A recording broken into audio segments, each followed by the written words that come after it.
आराध्य को वंदना। महाप्राण पूज्य गुरुदेव के चरणों में वंदना। आदरणीय समणी जी, उपस्थित भाइयों और बहनों,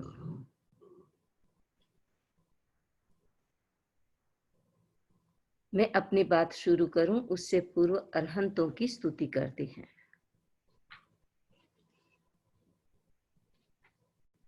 मैं तो आ गई तोरी शरण, जिनवर मेरा उद्धार हो।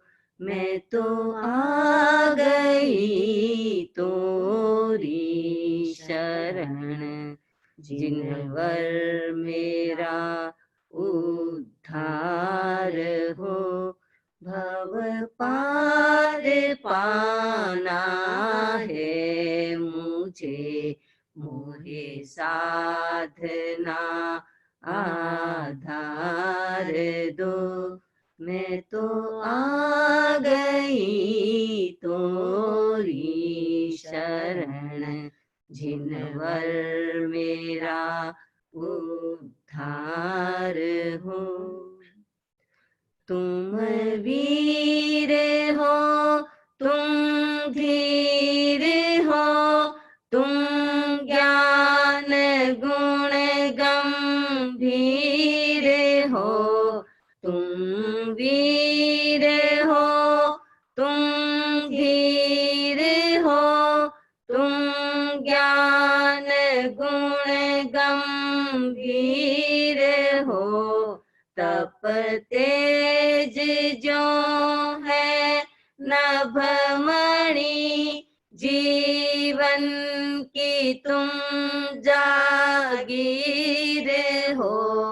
मेरे नाथ तुम तारण तरण, मोहे साधना आधार दो। मैं तो आ गई तोरी शरण, जिनवर मेरा उद्धार हो।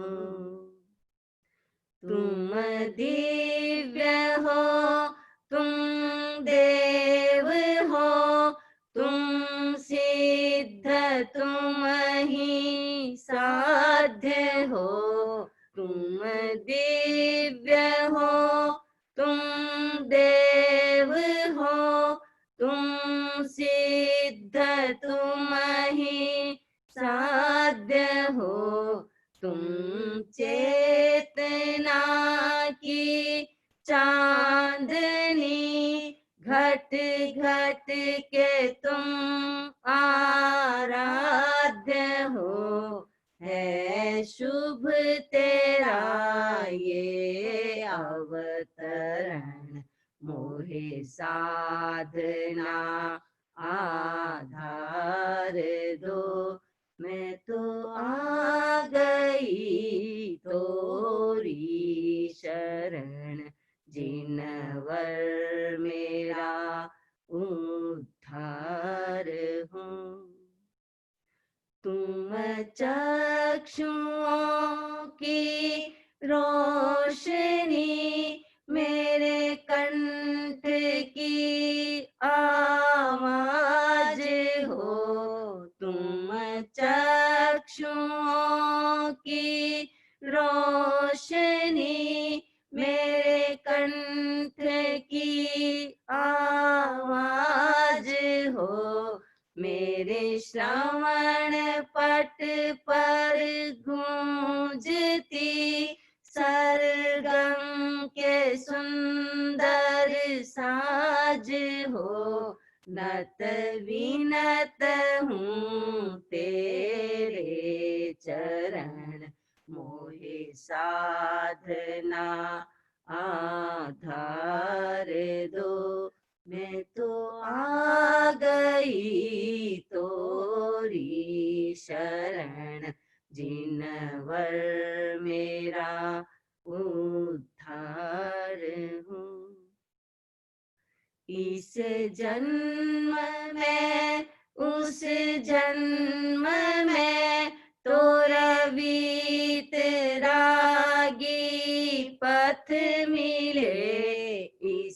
जन्म में, उस जन्म में तोरा वितरागी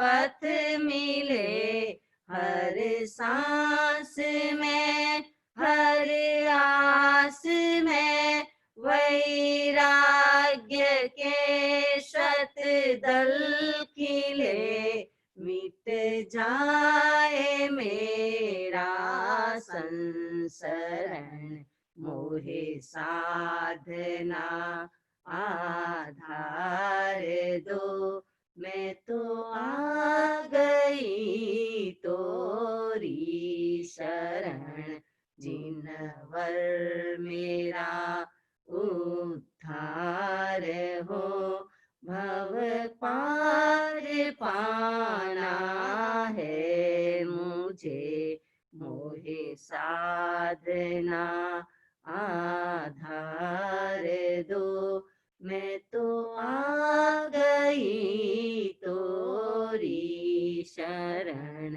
जिनवर मेरा उद्धार हो।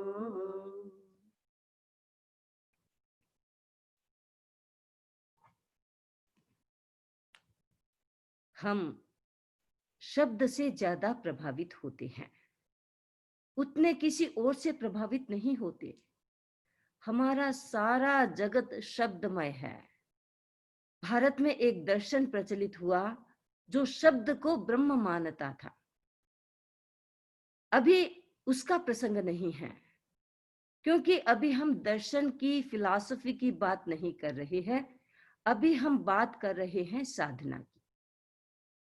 गहराई में उतर कर देखें तो हमें पता चलता है कि हम सबसे ज्यादा शब्द से प्रभावित होते हैं, शब्द की शक्ति से प्रभावित होते हैं।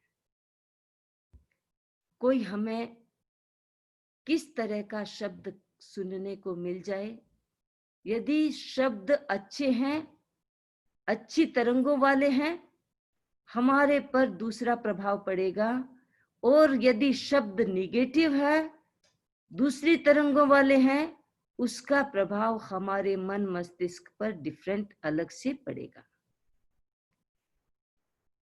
हम शब्द से प्रभावित होते हैं। कहा तो ये जाता है कि इंसान मन के द्वारा चलता है, जिधर मन ले जाए उधर चलता है, मन की शक्ति के अनुसार चलता है। जो मन कहता है वैसा ही इंसान करता है। कई बार ऐसा होता है, लोग कहते भी हैं कि मन की जच्ची करेंगे, हमें कुछ कहिए मत, जो हमारे मन में आएगा हम वैसा करेंगे। इंसान अपने मन के अनुसार चलना तो चाहता है, लेकिन कितना चलता है। मुझे एक कहानी याद आ गई, आपने सुनी भी होगी। एक बादशाह और बीरबल में बात हो रही थी। बीरबल ने कहा, बादशाह ने पूछा बीरबल, तुम बताओ कि इंसान अपने मन से चलता है या किसी और के सहारे चलता है। बीरबल ने कहा, महाराज इसकी परीक्षा कर लेते हैं।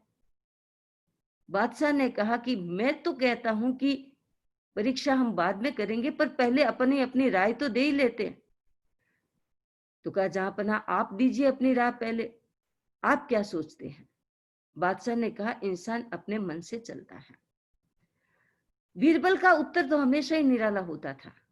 बीरबल ने कहा कि इंसान अपने मन के अनुसार नहीं चलता, दूसरों के चलाए चलता है। चलो परीक्षा करते हैं। शहर के बाहर, राजधानी के बाहर 2 खेमे बना दिए और अपनी प्रजा में ये ढिढोरा पिटवा दिया कि 2 खेमे बने हैं बाहर, उनमें से एक खेमे में सबको भी जाना है। जो जिसको पसंद आए उस खेमे में जाना है। खेमों पर नाम लिख दिए, जो अपने मन के अनुसार चलते हैं और जो दूसरों के अनुसार चलता है। खेमा भरने लगा।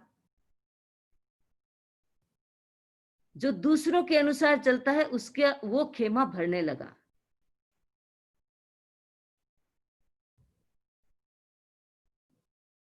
अब देखते ही देखते खेमा तो भर गया, पर एक खेमा तो खाली रह गया। तो बादशाह ने कहा, देखो बीरबल, कि आज जो तुमने कहा वही सच्चा हो रहा है, कभी तो मेरी बात भी सत्य कर दिया करो। बादशाह, अभी रुको, अभी तो पीछे 2-3 लोग और आ रहे हैं। देखते ही देखते वो 2-3 भी उस भीड़ की तरफ ही चले गए। एक इंसान उसकी दूसरे खेमे की तरफ गया, उसको बुलाया, उसको पूछा, भाई तुम उधर की तरफ क्यों गए जब सब इधर की तरफ गए हैं?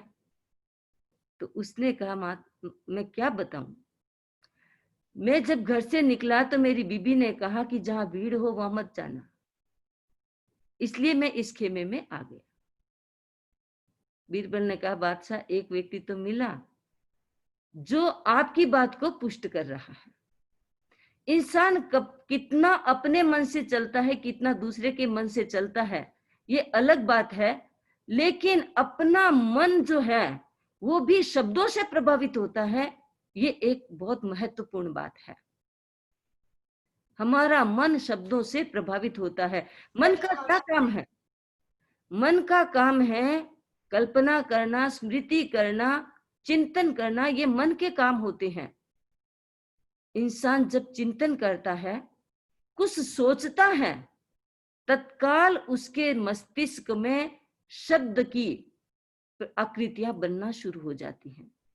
आप कल्पना करें, सोच करके देखें, आप ये सोच रहे हैं कि भारत से कोरोना कब ठीक होगा, मैं भारत जाऊंगा, तो कोरोना का पिक्चर भी आ जाएगा, भारत का पिक्चर भी आ जाएगा।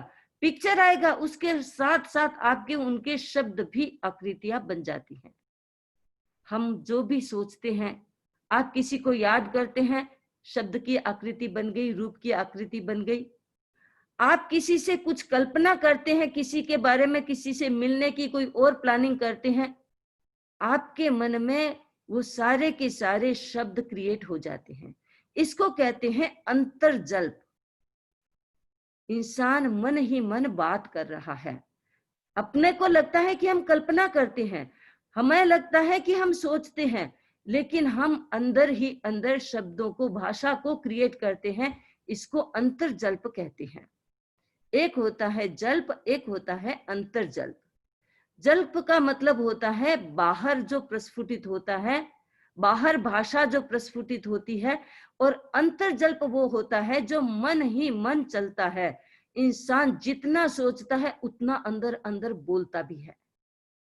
आप कभी अपने वोकल कॉर्ड पर अपनी अंगुलियां रख करके देखें, उसमें वाइब्रेशन मिलेंगे आपको, हरदम वाइब्रेशन चलते हैं। आप चुप बैठे हैं, एकदम मौन में बैठे हैं, लेकिन आपका वोकल कॉर्ड चालू है, क्योंकि आपका अंतर्जल्प चालू है, शब्द का क्रिएशन चालू है। ये शब्दों की शक्ति बड़ी महत्वपूर्ण होती है, बड़ी स्ट्रोंग होती है। जल्प होता है वो बाहर की तरफ होता है, और जो अंतर्जल्प होता है वो अंदर की तरफ होता है। ये सब शब्द हैं, वे तरंगे पैदा करते हैं। ये पूरा ब्रह्मांड तरंगों से भरा हुआ है। शब्दों की तरंगे, विचारों की तरंगे, भाव की तरंगे, कर्म की तरंगे, चारों ओर पूरा ब्रह्मांड तरंगों से भरा हुआ है। हम इन्हीं तरंगों के बीच में रहते हैं। ये तरंगे हमें निरंतर प्रभावित करती रहती हैं, पॉजिटिव भी और नेगेटिव भी। इन सब का प्रभाव हम पर कम पड़े, हम अपने नए प्रकंपनों का निर्माण करें। यदि हम नए प्रकंपनों का निर्माण करेंगे तो बाहर के प्रकंपन हमारे ऊपर कम प्रभाव करेंगे, और यदि हम कमजोर रह गए तो फिर बाहर के जितने प्रकंपन हैं इस ब्रह्मांड में, इस यूनिवर्स में, वो हमें प्रभावित करेंगे। हम उनसे प्रभावित न हो, इसके लिए हमें अपने नए प्रकंपनों का निर्माण करना है। आज मैं बात कर रही हूं कुछ ऐसे लोगों के जीवन की जिन्होंने नवकार मंत्र से नई तरंगों का निर्माण किया और अपने जीवन में चमत्कार घटित किए। मैं कुछ बातें आपके सामने प्रस्तुत करना चाहूंगी। कुछ इतिहास की भी है तो इतिहास की, लेकिन कोई पुराने इतिहास की है, बहुत लंबे इतिहास की है, और कुछ रिसेंट इतिहास की भी है। अयोध्या नगरी, वहां पर एक बार केवली मुनिराज पधारे, नगर के उद्यान में रुके हुए थे। ये उस समय की बात है जब रामायण काल चल रहा था। राम का राज्य था, श्री राम का राज्य था। मुनि पधारे, मुनि का प्रवचन हुआ। उस प्रवचन में विभीषण जी भी उपस्थित थे। प्रवचन के बाद विभीषण जी ने प्रश्न किया, मुनिवर, मेरे मन में श्री राम के प्रति बड़ा आदर है, बड़ी श्रद्धा है। मैं उनको बड़ा आदर्श पुरुष मानता हूं और मैं ऐसा मानता हूं कि इनके बराबर शक्तिशाली इस दुनिया में कोई नहीं है। ये मेरा मानना है। इस प्रकार के पूर्ण पुरुष हैं श्री राम। लेकिन मुझे एक प्रश्न है कि श्री राम भी सुग्रीव से एक बार सामना करने में सक्षम नहीं रहे। सुग्रीव को मारना था तो राम ने छल का प्रयोग किया, छुप करके मारा उनको। बाली को मारना था तो सुग्रीव का सहयोग लिया, तो ये सुग्रीव और राम की जो कहानी है ये मुझे समझनी है। ये तो वानर था, जंगलों में रहता था, राम अयोध्या के राजा थे। इन दोनों की कहानी क्या है मुझे कुछ विचित्र लगती है, मुझे समझ में नहीं आ रही है। इसलिए मुझे ये बात आप खुलासा से बताएं, मैं इसको समझना चाहता हूं। राम और सुग्रीव का क्या संबंध है? संबंध एक जन्म का नहीं होता, अनेक जन्मों का होता है। केवली भगवान ने कहा, तुम जानना चाहते हो कि सुग्रीव का और राम का क्या संबंध है? लो मैं तुम्हें बताता हूं। मुनि ने कहा, ये कथा भरत क्षेत्र की है, आर्यखंड। वहां पर श्रेष्ठपुर नगरी थी, उसमें पद्म रुचि नाम का एक सेठ रहता था, जो बड़ा धर्मात्मा था, बड़ा श्रद्धालु था और सम्यक दृष्टि था। सम्यक दृष्टि होना जीवन के लिए बहुत ही जरूरी है। ये धार्मिक जीवन को टिकाए रखने की फाउंडेशन है।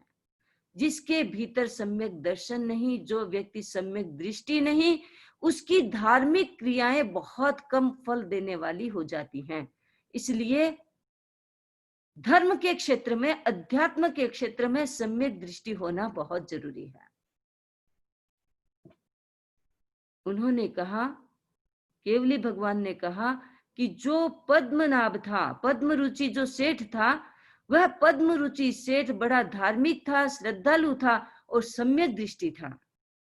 एक बार वह प्रवचन सुनकर के आ रहा था, रास्ते में एक बैल घायल हुआ पड़ा था, घायल हो गया था। लोग आ रहे थे, जा रहे थे, उस पशु को कोई नहीं संभाल रहा था। जब ये पद्म रुचि वहां से गुजरा, उसने उस घायल बैल को देखा तो उसके पास रुका, रुक करके उसके कान में नवकार मंत्र सुनाया। और घायल भी वो पशु इतना ज्यादा था कि अभी श्वास निकले, अभी श्वास निकले। सेठ वहां रुका, उसके कान में नवकार मंत्र सुनाया और उसकी श्रद्धा पक्की की।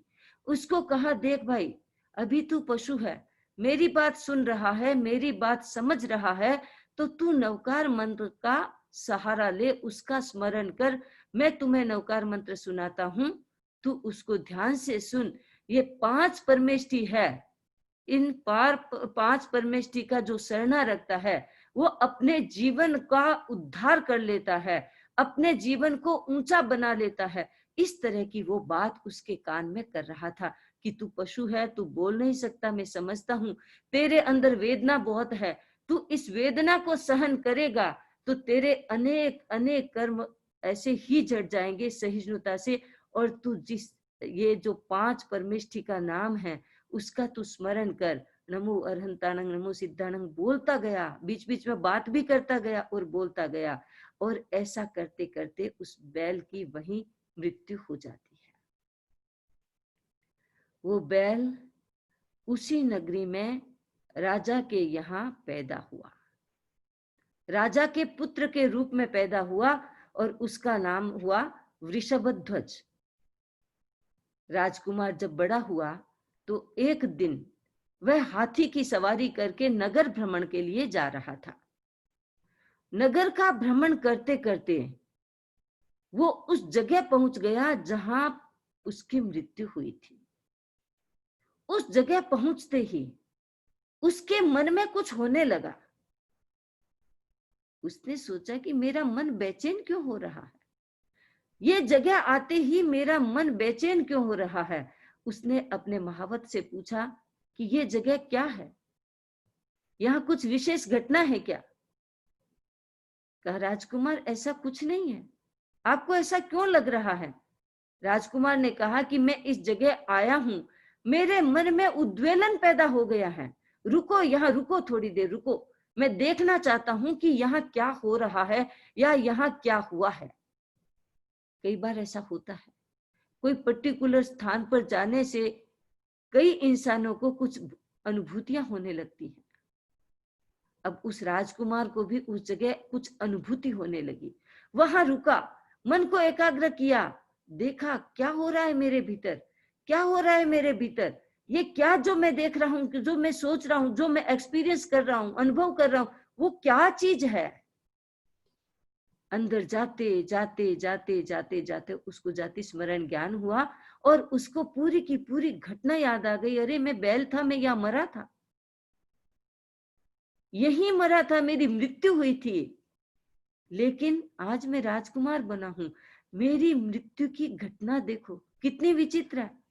एक ऐसा उपकारी जीव, एक ऐसा उपकारी प्राणी जिसने मुझे नवकार मंत्र सुनाया और उस बैल के भव से नवकार मंत्र सुन करके मैंने श्रद्धा की, मैंने सहा। जो मृत्यु का दर्द था, कष्ट था, मृत्यु का और जन्म का कष्ट बड़ा भयानक होता है, ऐसा शास्त्रों में पढ़ते हैं। जन्म का दुख तो हम भूल जाते हैं, मृत्यु का अनुभव तो जीवन में एक बार अनुभव होता है। बैल ने कहा कि उस मृत्यु के अनुभव की उस समय में जब मैं पीड़ा से विचलित हो रहा था, वो एक उपकारी जीव जिसने मुझे इतना सहारा दिया, नवकार मंत्र सुनाया, उसके अर्थ बताए, उसकी शक्तियां बताई, उसका शरणा दिया और उसके कारण मैं अपने में स्थित हुआ, आत्मस्थित हुआ और उसके कारण देखो आज मैं राजकुमार हूं, मैं राजा के घर पैदा हुआ हूं। वापिस आया अपने महल में, आकर के उसने प्लान किया, उस जगह पर उसने एक स्मारक बनाया। स्मारक बना करके वहां पर एक स्टैचू बनाया जिसमें एक बैल है, मरणासन्न बैल बनाया और एक इंसान उसके कान में मंत्र सुना रहा है। ये एक स्मारक बनाया और एक चौकीदार को रख दिया, कोई भी इंसान ऐसा यहां लगे आकर के देखे और आश्चर्यचकित हो, उसको पकड़ करके मेरे पास लाना। क्योंकि वो खोजना चाह रहा था कि ऐसा उपकारी प्राणी कौन है, यदि मेरे शहर में है, मेरी राजधानी में है, मेरे राज्य में है, तो मुझे उसको खोजना चाहिए। अपने जीवन से वो विरक्त हो गया और नवकार मंत्र के प्रति वो इतना आस्थाशील, इतना दृढ़ विश्वासी हो गया। उसने सोचा कि मैंने इतनी सी देर नवकार मंत्र का स्मरण किया, सुना, उससे मेरा इतना जीवन उन्नत हो गया। मैं अपने जीवन में नवकार मंत्र की शरण रखूं तो शायद मेरा जीवन कितना पवित्र और उन्नत बन जाए। अब खोज जारी है। एक दिन वो सेठ उसी रास्ते से गुजरा और उसने अचानक उस स्टेच्यू को देखा। उसने सोचा आज तक तो यहाँ कुछ था नहीं, अब ये यहाँ कैसे। आश्चर्य से देखने लगा, उसको तो घटना याद आ गई। आश्चर्य से देखा तो चौकीदार जो खड़ा था उसने उनको पकड़ा, हथकड़ी डाली और राज दरबार में ले गया। अब वो सेठ पूछता है कि तुम भाई मुझे क्यों पकड़ रहे हो, मुझे क्यों ले जा रहे हो, राजा के पास मुझे क्यों ले जा रहे हो, मैंने क्या अपराध किया है। बोला नहीं, बिल्कुल भी एक शब्द नहीं बोला, कुछ भी बताया नहीं, सीधा राज दरबार में ले गया। महाराज, राजकुमार ने इस व्यक्ति को पकड़ने के लिए कहा था, मैं पकड़ के ले आया। राजा ने राजकुमार को बुलाया। राजकुमार ने पूछा, महाशय, आप उस स्टैच्यू को देखकर क्या सोच रहे थे? आपके मन में क्या आया? सेठ पद्मरुचि ने कहा कि राजकुमार, मुझे एक घटना याद आ गई। आज से 25 वर्ष पूर्व एक बैल वहां घायल पड़ा था। मैंने उसको नवकार मंत्र सुनाया, मुझे वो घटना याद आ गई और अचानक इस स्मारक को मैंने यहाँ देखा तो मुझे आश्चर्य भी हुआ कि पहले यहाँ कुछ नहीं था, अचानक ये स्मारक यहाँ कैसे आया। ये घटना किसी को पता नहीं थी, मुझे पता थी। ये आने जाने वाले लोग देख रहे थे, पर आने जाने वाले लोग इतना क्यों ध्यान देंगे, और देते आने जाने वाले लोग इतना ध्यान, तो फिर आज तक ये स्मारक क्यों नहीं बना? बस यही आश्चर्य हो रहा था। राजकुमार उसके पांव में गिर गया। आप मेरे महान उपकारी हैं। अब राजा को कहा, पिताजी महाराज, आपने मुझे उत्तराधिकार दिया है, मैं अपना उत्तराधिकार इसको देता हूं और मैं साधना में लगूंगा। इतिहास की कहानी है। इतिहास बताता है कि वह साधना में लग गया और वहां से वो साधना पूरी करके मृत्यु के बाद सुग्रीव बना। तो राम कौन बना? वो सेठ, पद्मरुचि सेठ। वो भी अपने जीवन में फिर राज्य किया। राज्य करके राज्य को छोड़ा, अपने पुत्र को दिया। राज्य छोड़ करके वो भी साधना में लगा और साधना करके उसका भी परिणाम वो हुआ कि वो राम के रूप में अयोध्या में पैदा हुए। नवकार मंत्र की शक्ति बड़ी अद्भुत होती है। मैं आपको दूसरी एक घटना और बताऊं कि ये घटनाएं अपने को प्रेरणा देती हैं और अपने भीतर में एक प्रेरणा जगाती है कि हम अपनी आकांक्षाओं की पूर्ति के लिए, अपनी आवश्यकताओं की पूर्ति के लिए जब जब भी हम कष्टों में आते हैं, जब जब भी हम ऐसी विपरीत परिस्थितियों में आते हैं, तो हम दूसरी तरफ भागते हैं।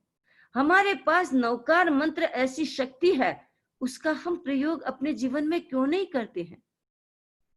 ये कहानियां इसीलिए हमें प्रेरणा देती हैं कि हम अपने इस सर्वशक्तिमान नवकार मंत्र का स्मरण करें, इसकी साधना करें। एक लड़का था, नाम था उसका शिव कुमार। उच्छृंखल लड़का था, माँ बाप का कहना नहीं मानता था। पिता ने सोचा कि इसको समझा समझा के थक गया, मैं तो बूढ़ा हो गया, अब मृत्युशैया पर पड़ा हूं, बेटे को क्या शिक्षा दूं, जीवन भर इसने मुझसे शिक्षा ली नहीं। लेकिन अब बेटे को पास में बुलाया और कहा, बेटे, मैं तुम्हें कुछ भी नहीं कहना चाहता, मैं एक बात तुम्हें जाते जाते अपने जीवन की समाप्ति पर मैं एक बात कहना चाहता हूं। उसने कहा, कहिए पिताजी। कि जब कभी तुम्हें कष्ट सामने आए, जीवन में कोई भी कष्ट सामने आए, तो नवकार मंत्र को हमेशा याद रखना। उसने कहा, ठीक है पिताजी, ये बात मैं मान लूंगा। थोड़े दिनों में पिताजी की मृत्यु हो गई। खूब पैसा था, धन दौलत था, बुरी लत थी। जहां बुरी लत होती है, धन दौलत कितनी देर टिकता है। जुए में हार गया, दोस्तों के साथ पैसा बर्बाद कर दिया, किसी को उधार दे दिया, बिना विवेक का काम करके सारा पैसा लुटा दिया। अब गरीब है, कुछ नहीं है पास में, खाने को दाने नहीं, कोई साथी नहीं। एक दिन अंधेरी रात में घर से निकल गया, दुखी होकर कि अब मुझे जीने में कोई आनंद नहीं है, कोई पूछता नहीं, कल तो सारे मित्र थे, आज तो सब धक्के देकर के निकाल रहे हैं, इस जीवन से मरना अच्छा। अंधेरी रात थी, निकल गया। रास्ते में एक साधु मिला। साधु ढोंगी था। उसने सोचा कि मुझे एक साधना करनी है, उसमें एक पूर्ण पुरुष उसकी बलि देनी है। पुराने जमाने में ऐसा हुआ करता था, आज भी होता है। आज भी ऐसी साधनाएं, मैली साधनाएं कहते हैं इनको, ऐसी साधनाएं लोग करते हैं। हम लोग आसाम में थे, एक घर पे रुके, उसने हमको अपना अनुभव बताया कि एक सन्यासी हमारी दुकान में आया और दुकान में आकर के उसने हमसे बहुत सारी चीजें ली, बहुत सारी चीजें लेकर के उसके पैसे दिए, पैसे आधे ही दिए। 200 रुपए का माल लिया, 100 रुपए दिया। उसने कहा कि इतना ही मेरे पास है, उससे ज्यादा मेरे पास नहीं है। और वो बताते थे कि ऐसे साधु जो हमारे आते हैं तो हम उनसे ज्यादा बातचीत नहीं करते क्योंकि ये मैली विद्या जानते हैं। उसने बताया कि मैंने 100 रुपए लेकर के अपनी जेब में रखा, साधु चला गया, मेरी जेब में काफी पैसे थे। जो जो साधु आगे निकल रहा है मेरे पैसे गायब हो रहे हैं, मेरी जेब में से सारे के सारे पैसे गायब हो गए। विदिन 10 मिनट्स मैं उनके पीछे भागा, वो साधु कहाँ गया पता नहीं, मेरा एक भी पैसा मेरी जेब में नहीं बचा। तो उन्होंने बताया, मैंने कहा ऐसे कैसे हो सकता है? तो उन्होंने बताया कि ये उनके पैसे हमें लेने नहीं चाहिए, वो पैसों को कुछ अपनी मैली विद्या से मंत्रित करके देते हैं और वो पैसा जहां अन्य पैसों के साथ रखते हैं वो सारे पैसों को लेकर के उनके पास चला जाता है। ऐसी विद्याएं होती हैं आज भी। तो नवकार मंत्र के प्रभाव आज भी होते हैं। ये तो मैं पुरानी कहानी बता रही हूं कि अब वो उस पुरुष उस लड़के को लेकर के शमशान में चला गया। उस लड़के को कहता है कि ये जो मुर्दा पड़ा है इसके पांव की तरफ तू बैठ जा, सिर की तरफ मैं बैठता हूं, इसके हाथ में मैं तलवार देता हूं, जब ये मुर्दा जीवित हो जाएगा मैं मंत्र पढ़ूंगा, ये जीवित हो जाएगा और ये खड़ा हो जाएगा, उस समय अपनी समस्या का समाधान हो जाएगा। तू भी दुखी है, मैं भी दुखी हूं, तेरी भी समस्या का समाधान हो जाएगा, मेरी भी समस्या का समाधान हो जाएगा। बच्चे ने सोचा सही बात कह रहा है, दुखी क्या नहीं करता है। बैठ गया मुर्दे के पांव के पास, साधु बैठ गया, ढोंगी साधु बैठ गया मुर्दे के सिर के पास। उसका प्लान था कि जैसे ही मुर्दा उठेगा, हाथ में तलवार है, वो किसको देखेगा? इस बच्चे को देखेगा, उसका काम तमाम करेगा। वो काम तमाम करते ही वो सोने का इंसान बन जाएगा, स्वर्ण पुरुष बन जाएगा। साधु तो ये स्वर्ण पुरुष बनाने की विद्या को साध रहा था, बच्चे को पता नहीं। अब बच्चा जैसे जैसे वो रौद्र मंत्र पढ़ रहा है, जैसे जैसे उस मुर्दे में स्फूर्णा आ रही है, बच्चा कांप रहा है, एकदम कंपित हो गया। उस समय उसके पिता की बात याद आई कि पिताजी ने कहा था कि तुम जब भी कष्ट आए, बुरे दिन आए, तुम घबराहट हो भी अपने अंदर, उस समय नवकार मंत्र पढ़ना। उसने नवकार मंत्र पढ़ना शुरू किया, एकदम आंखें बंद करके बैठ गया और नवकार मंत्र भीतर में चालू हो गया। ऐसा चालू हुआ जैसे मुर्दा उठा, उस पे कुछ नहीं कर सका, उस मुर्दे का मुंह बदल गया और साधु पर उसने वार किया। वो साधु वार करते ही स्वर्ण पुरुष बन गया। अब उस लड़के के तो मंत्र चल रहा है, उसने देखा सब कुछ ठीक हो रहा है, कुछ है नहीं बाहर हलचल। आंखें खोली तो देखा कि सामने एक स्वर्ण का पुरुष है और वो सुरक्षित है, साधु मर गया है। उसने उस स्वर्ण पुरुष को वहीं जमीन में गाड़ दिया और सीधा राजा के पास गया, राजा को सूचित किया, सारी घटना राजा को बताई कि ऐसा ऐसा मेरे साथ हुआ है और ये अब स्वर्ण पुरुष वहां है। राजा ने अपने कर्मचारियों को भेजा, स्वर्ण पुरुष लाए, दरबार में उस बच्चे को बुला करके वो स्वर्ण पुरुष उसको दे दिया, उसकी समस्या का समाधान हो गया। नवकार मंत्र का असर अकाट्य है। कोई व्यक्ति सोचे कि बातें खाली इतिहास की हैं, आज कुछ हुआ हो तो बताइए, कुछ रिसेंटली कुछ हुआ तो बताइए, तो मैं उसकी भी बातें बता देती हूँ कि 13 पंथ धर्म संघ जैन धर्म का एक संप्रदाय है, उसके एक आचार्य हुए डालगणी, 7वें आचार्य डालगणी। उनके जमाने की बात है कि कलकत्ता में एक मुस्लिम भाई रहते थे, उनका नाम था गुलाब खां। वो गुलाब खां हमेशा नवकार मंत्र जपता था, सभी तेरापंथियों के घर जाता आता रहता था। एक दिन उस गुलाब खां को सांप ने काट लिया, नाग ने काट लिया। नाग होता है काला, जहरीला।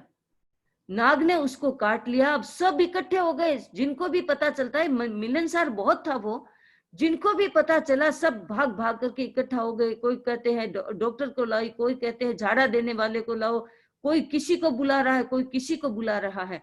उस गुलाब खान ने कहा कि कोई किसी को मत बुलाओ, मुझे केवल 20 मिनट दे दीजिए। मैंने आज तक नवकार मंत्र जपा है, आज मैं उस नवकार मंत्र की परीक्षा तो क्या लूंगा, मैं उसका प्रयोग करना चाहता हूं और उस नवकार मंत्र की शक्ति को देखना चाहता हूं। उसने एक धागा लिया, नवकार मंत्र पढ़ रहा है और धागे पर मोटी मोटी गांठें दे रहा है। 5-7 मिनट में जोर जोर से नवकार मंत्र पढ़ा और धागे पर गांठें दे ली, और जहां पांव पर उसको नाग ने डसा था, उस पांव पर उस धागे के जो गांठें दिया हुआ धागा था उसको बांध लिया। खुद कायोत्सर्ग की मुद्रा में लेट गए और नवकार मंत्र का जप करने लगे। 20 मिनट, ठीक 20 मिनट, उसने कहा था मुझे 20 मिनट दीजिए। ठीक 20 मिनट के बाद उसका सारा का सारा जहर वहां से खत्म हो गया। ये तो ज्यादा पुरानी बात नहीं, और उससे कोई नई बात बता देती हूं। एक बार कुछ साध्वी श्री जी विहार कर रहे थे। विहार करते करते गांव में से गुजर रहे थे। अब गांव में कोई स्थान देता है, कोई नहीं देता है। एक खेत था, वहां पर झोपड़ा बना हुआ था। वो ज्यादा दूर नहीं था, रोड से पास में ही था। साध्वियां वहां गई खेत में, और खेत के मालिक से पूछा कि आपका झोपड़ा बड़ा है, अच्छा है, आप हमें रात को रहने के लिए ये झोपड़ा दे सकते हैं?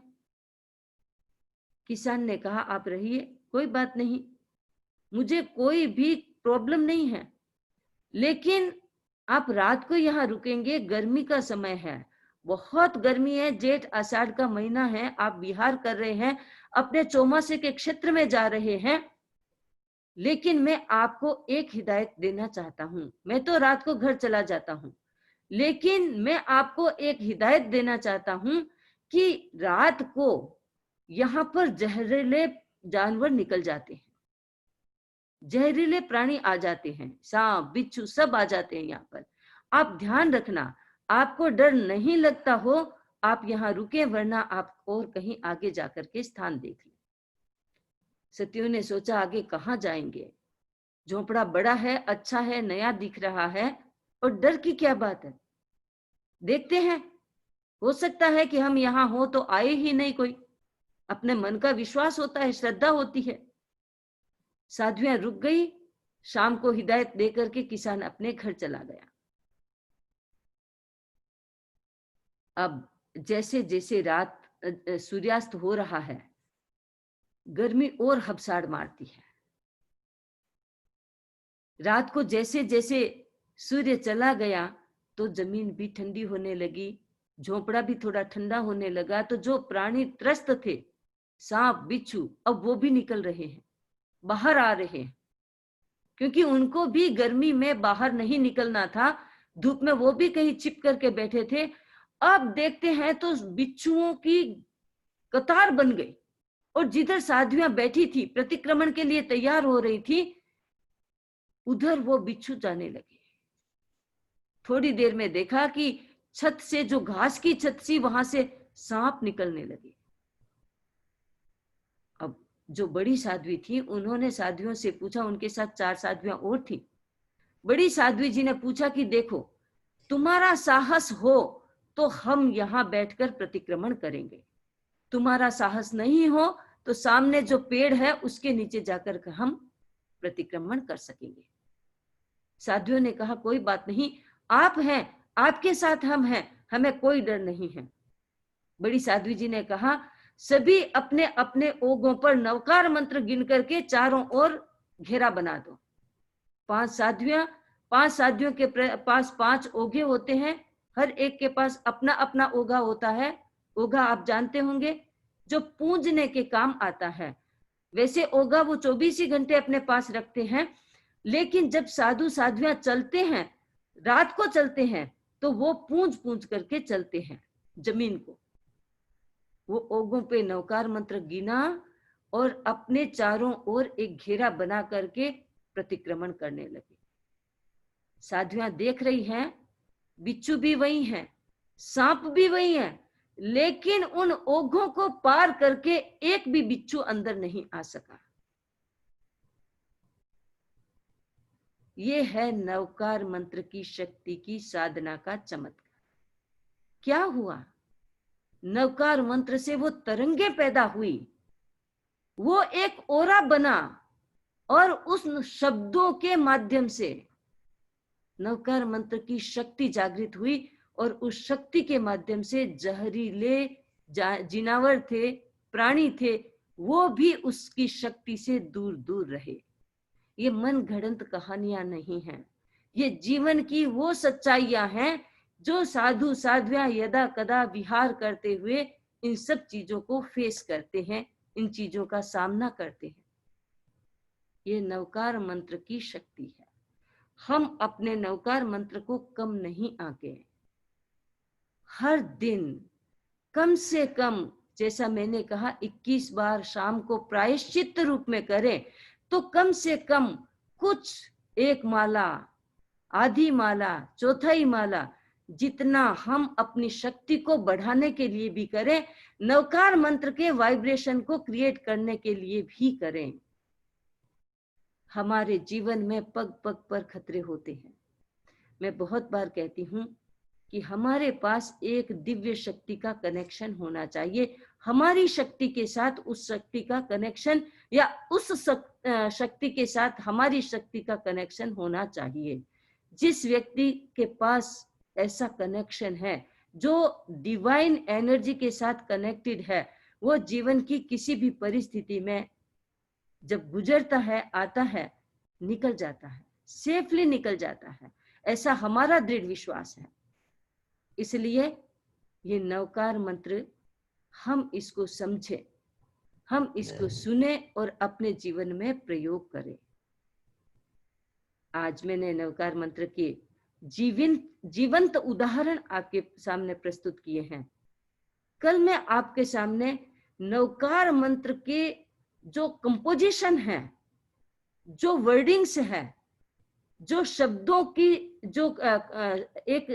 जो निर्माण किया गया है, उस निर्माण के, उस रचना के अंदर कितनी गहराई है और उसमें कितना गांभीर्य है, उसकी चर्चा करूंगी। बहुत ही इंटरेस्टिंग, बहुत ही सुंदर बातें हैं जो आप समझेंगे, सुनेंगे तो आपको लगेगा कि ये नवकार मंत्र, हमको तो केवल 5 पद के रूप में ही पता है, इतना ज्यादा पता नहीं है, लेकिन ये कितना गहरा, गंभीर और कितना शक्तिशाली मंत्र हमारे पास है।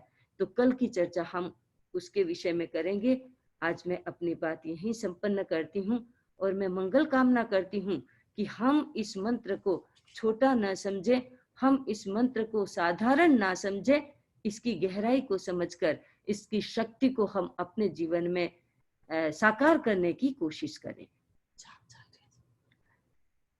नवकार मंत्र का जप चल रहा है, आप सब उसमें दिन भर में सम्मिलित होते रहते होंगे। रात को भी आप कर सकते हैं, सुन सकते हैं, उसको सुन करके अपने रात्रि को और सफल कर सकते हैं। प्रातः काल जब उठते हैं तब से आप शुरू कर सकते हैं, घर में शुरू करके छोड़ सकते हैं, किसी भी तरह से आप उसका उपयोग कर सकते हैं। और आप ही नहीं, आप जितनों को बताएंगे कि पता नहीं किस भव्य प्राणी का कैसा उद्धार हो जाए। ये अखंड जप चल रहा है, इसमें सम्मिलित जरूर होते रहें। और दूसरी बात, अभी पर्यूषण चल रहे हैं, आज किसी के तपस्या हो तो आप बता सकते हैं, किसी के तपस्या हो तो चैट में नाम लिख सकते हैं कि इसके तपस्या है। मैं तपस्या का पचकान कर देती हूँ, फिर जब आपको अनम्यूट करेंगे तो आप बता भी सकेंगे कि किसके आज तपस्या है। यदि किसी के आज तपस्या हो, उपवास, एकासन जो भी हो, तो मैं कल सूर्योदय तक उनके त्याग करवा देती हूँ। नमो अर्हंताणं, नमो सिद्धाणं, नमो आयुर्याणं, नमो उवज्जायणं, नमो लोये सब्ब साहूणं।